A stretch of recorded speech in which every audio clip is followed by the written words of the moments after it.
você tem cirurgia marcada para a endometriose, para a adenomiose, então saiba que existem alguns cuidados que deve ter antes, durante e após a cirurgia. E eu, neste vídeo, vou ajudá-la a entender um pouco como é que vai ser encaminhado este tipo de preparação prévia para que você tenha aqui uma checklist e para que não lhe falte nada. A cirurgia da endometriose ou da adenomiose pode ser uma cirurgia de curta duração, de longa duração, vai depender muito daquilo que vai ser feito no seu caso específico.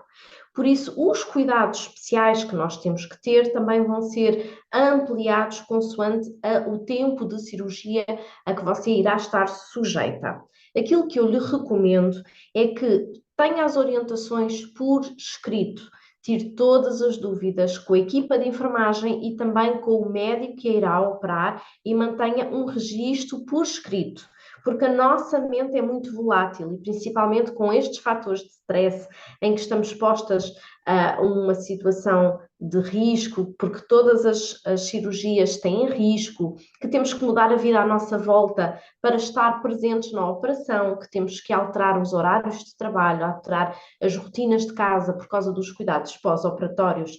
De certeza que vai haver muita coisa que se vai esquecer e por escrito é muito mais fácil você conseguir manter ali a linha de raciocínio. Então, primeiro de tudo, vamos falar dos cuidados antes da operação. Você vai ter que ter uma consulta com o médico anestesista, deve seguir à risca a preparação intestinal que o médico lhe irá dar, pelo menos 5 dias antes deve ter uma alimentação muito saudável, com alimentos com poucos resíduos, que eu já vou explicar no fim quais são estes alimentos, e deve ser uma alimentação anti-inflamatória. Pergunta ao seu médico qual é a meia de compressão que deve levar para o hospital. Esta meia vai ser muito importante utilizar. Normalmente eles vestem-na logo antes de sair da sala de operações e ir para a sala de vigilância, e é uma meia que é aconselhável usar até 2 semanas após a cirurgia para evitar os riscos de trombose. Quanto mais tempo for a cirurgia, mais risco existe de trombose. Mas se seguir todos os planos preventivos, há de ser apenas um risco. O importante é que esta meia tenha a compressão ideal, então isso vai perguntar ao seu médico. Se você está a tomar algum tipo de suplementação, seja para a endometriose ou para outras questões, deve parar 5 dias antes da sua operação. E depois pergunta ao médico como é que vai ser o jejum. O jejum de sólidos normalmente é 8 horas antes da cirurgia, mas pode ser necessário mais tempo. O jejum de líquidos normalmente é 2 horas antes da cirurgia. Imaginemos que o médico lhe diz: a operação vai ser às 10 da manhã, pode beber líquidos até às 2. O que eu aconselho é que você beba pelo menos 200 mililitros de eletrolíticos, aquelas garrafinhas que se compram na farmácia, que a vão ajudar a nutrir, que ajudam por causa da desidratação, das hipoglicémias. Porquê? Porque muitas das vezes as próprias cirurgias atrasam-se. Então estamos a falar do tempo em que já está em jejum de sólidos, do tempo em que vai ficar em jejum de líquidos, mais o tempo de atraso, mais o tempo da cirurgia, mais o tempo em que vai estar naquela sala de recobro, mais o tempo em que eles dizem que não vai poder comer. E isto tudo acaba por ser muito tempo. Então, ali no seu limite, eletrolíticos, ok? Assim evita a desidratação e evita a hipoglicemia. Depois, vai chegar ao hospital, pelo menos, ou à clínica, pelo menos com 2 horas de antecedência, para ter certeza que trata das questões burocráticas, que tem correta preparação e vá com o seu acompanhante. Aqui começamos a entrar, não é? Na headline em que de repente, vai tudo acontecer. Você tem que estar psicologicamente preparada, você e o seu acompanhante, para entender exatamente o que é que lhe vai ser feito. Que é para depois, de repente, não acordar e ter uma incisão maior do que estava à espera, ou ter uma algália e você não sabia que ia usar a sonda algália. Portanto, peça ao médico para que lhe descreva exatamente o que vai acontecer e os diferentes tipos de cenários que podem estar em risco. Por exemplo, o médico encontrou um endometrioma muito grande e viu o ovário que estava num estado não aproveitável.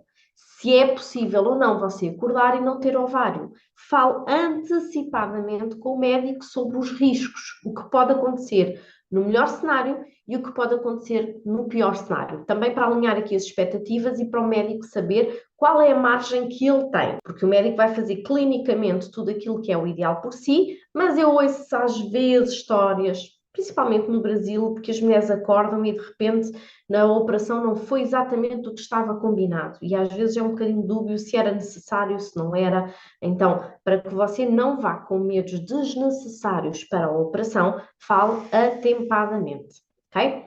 Depois, os cuidados dentro do cenário da operação. Você irá ter uma anestesia, fale corretamente para saber que tipo de anestesia é que lhe vai ser colocada, para saber também o acesso venoso, vai ter um acesso venoso, portanto, vão colocar o soro, a medicação através da veia. Você vai ser algaleada para que não exista perdas de urina. Normalmente essa algália só é retirada 24 horas após a cirurgia, portanto, para perceber muito bem o que é que vai aqui acontecer. Acaba a cirurgia, vai ficar pelo menos 2 horas na sala de observação e só depois é que sobe para o quarto. Se a operação for muito longa, não vale a pena o acompanhante estar à espera, ansioso, no hospital. Então, atempadamente, podem perceber com o médico se há tempo suficiente para o acompanhante ir para casa e, quando terminar a cirurgia, telefona-lhe para que ele saiba que vai estar ali 2 horas, é aquele o tempo que ele tem para chegar ao hospital e estar disponível para si quando você subir para o quarto. Porque aí vai precisar do acompanhamento emocional, vai precisar do suporte, pode acordar tonta, perdida, desnorteada, com dores, e precisa de ter ali alguém a tratar de si. Porquê? Porque a operação, o foco é retirar tudo o que exista de focos de pontos de endometriose e às vezes o quadro pode ser mais extenso do que aquilo que se encontra. Então o médico pode calcular que tem 2, 3 horas de cirurgia e depois na prática ter mais tempo. Então negociem isto sobre o acompanhante ter que estar lá, não ter que estar, mas ser contactado assim que você sai da cirurgia e ser informado sobre como é que correu, o que é esperado. Todo esse acompanhamento humano seja tido em conta. Feita a cirurgia, normalmente só no dia a seguir é que se retira a sonda, a algália. Nesta fase é muito importante aumentar muito o consumo de água para que a bexiga comece a funcionar rapidamente, também para evitar o risco das tromboses. E então aí sim vai-se levantar, vai tomar o seu banho, vai comer, tem que comer, está bem? E aqui a alimentação vai ser também específica, com poucos resíduos, alimentação que não aumenta os gases, porque você vai ter gases pós-operatórios.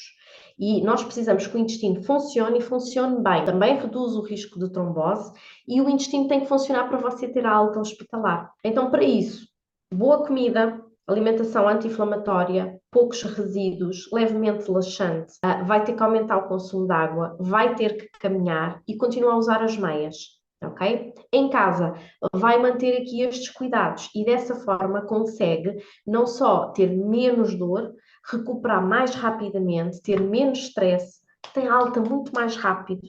Quando vai para casa, não está com medo, não está com dores extra, não está ansiosa, evita idas às urgências e as coisas correm todas muito melhor.